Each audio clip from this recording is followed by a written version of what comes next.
my own words, particularly as I speak here today. When the Aurora shooting happened, I was actually at that same theater the night before at a midnight showing. I saw Prometheus. I don't know, it was 2012. Nobody might remember that movie. But I was at the same theater the night before at that same time for the showing.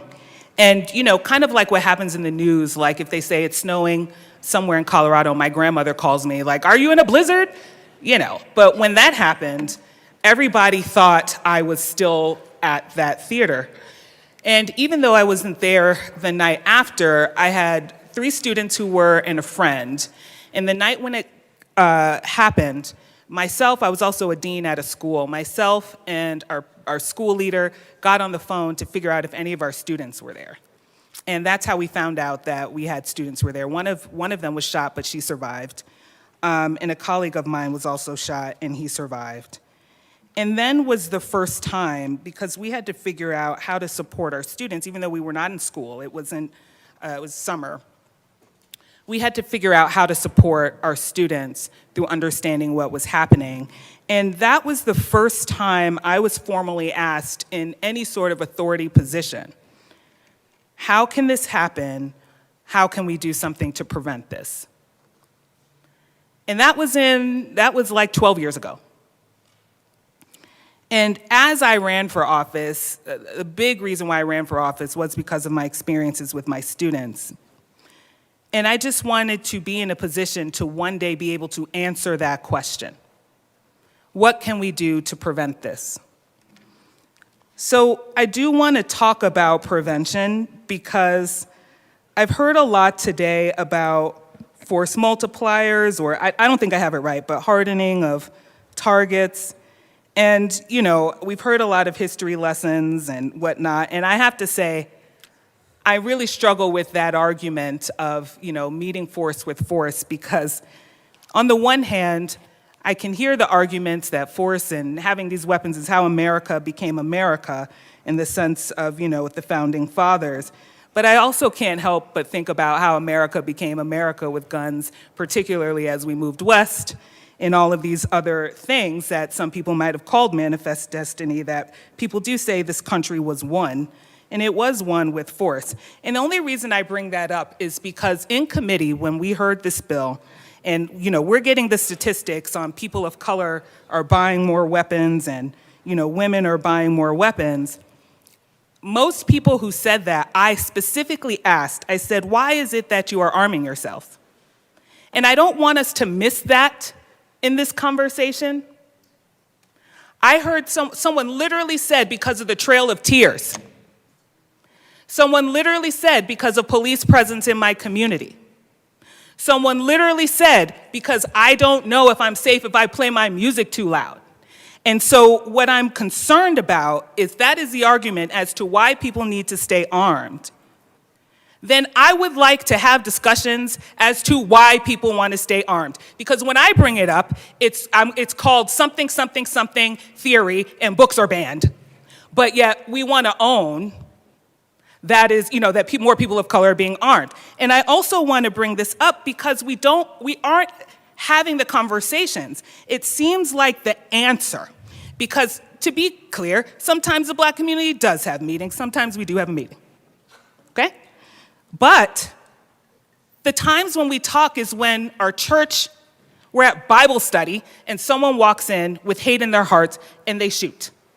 We talk when our grocery stores are shot at and targeted. We actually did have a meeting with police department in my neighborhood, because if there is a Black neighborhood in Denver, it's in mine, and we had to ask, what should we do to keep ourselves when we go to the grocery store? We did have a meeting on that.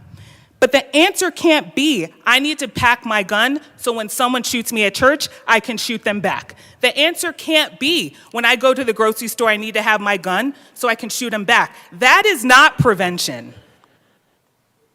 That is reaction. And so I bring that up because we have also talked about what does prevention mean and how can this bill help it? Well, I do want to have those conversations about hate without being shut down because I tell you what a word means in my community. I do want to have a conversation about helping young people avoid gang violence. I do want to have those conversations, and I have sponsored those bills. I do wish they were bipartisanly supported. I am opening myself up today. I will join you on any prevention bill. I'm taking on school data. I'll support with that. But I was the sponsor of the Office of Gun Violence Prevention. I was the sponsor on ERPO. And you know, we did not get support for those. And we have put a lot of money in law enforcement. In fact, every time I'm in committee, I say, I would love for you to give me even $100,000 so kids have some place to go at 10 o'clock at night and play basketball. And so I reject those arguments that the way to prevent crime, because I'm still not convinced it's actual preventing, it is shooting back. We have actually also seen what happens when our lobbies turn into OK Corrals in schools. We have had a school shooting where 2 children were shot by friendly fire, by the way, and that wasn't like 20 years ago. I have also heard those kids who came up here from my district, from my school district, sit on my couch and say, I have yet to see a bill where you fund a school counselor in every school. Yet, we have put over $60 million into tools for school buildings. That does include in that statute, by the way, funding SROs.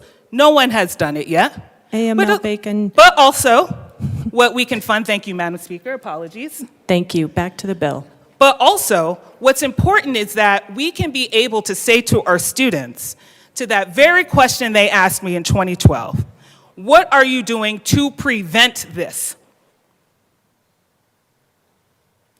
And this bill gives us an opportunity to say, we heard you. We heard you the dozen times that you came here from the East Coast, from Vegas, from wherever to tell us why this is important. We heard you every time you marched up here. We heard you every time you sat and talked across from a school counselor. This is the opportunity for me to say, I am trying to do something about it. This is the first step. But I will Bacon, also you have 1 say, minute remaining. Thank you. That is what is required. That is that we also need to have like authentic and real conversations about prevention. So I don't believe this bill is going to stop all gun violence. I don't believe this bill is going to stop crime, all the crime. But I do believe that this bill will help if we are also willing to talk about why people don't value each other's lives, how we can talk to young people about trying to solve problems different ways. If we can do that too, it will, and I will be proud to say, I have supported a suite of legislation to get there, and I hope to be proud to say that other people, regardless of their party, are willing to do that too. So that when we come up here and have arguments, we have things to say that we also try and did. So thank you for the opportunity to demonstrate that I have an answer, and that I can confidently go back to my young people in my neighborhood and say, this is what we tried to do. AML Bacon, your time has expired.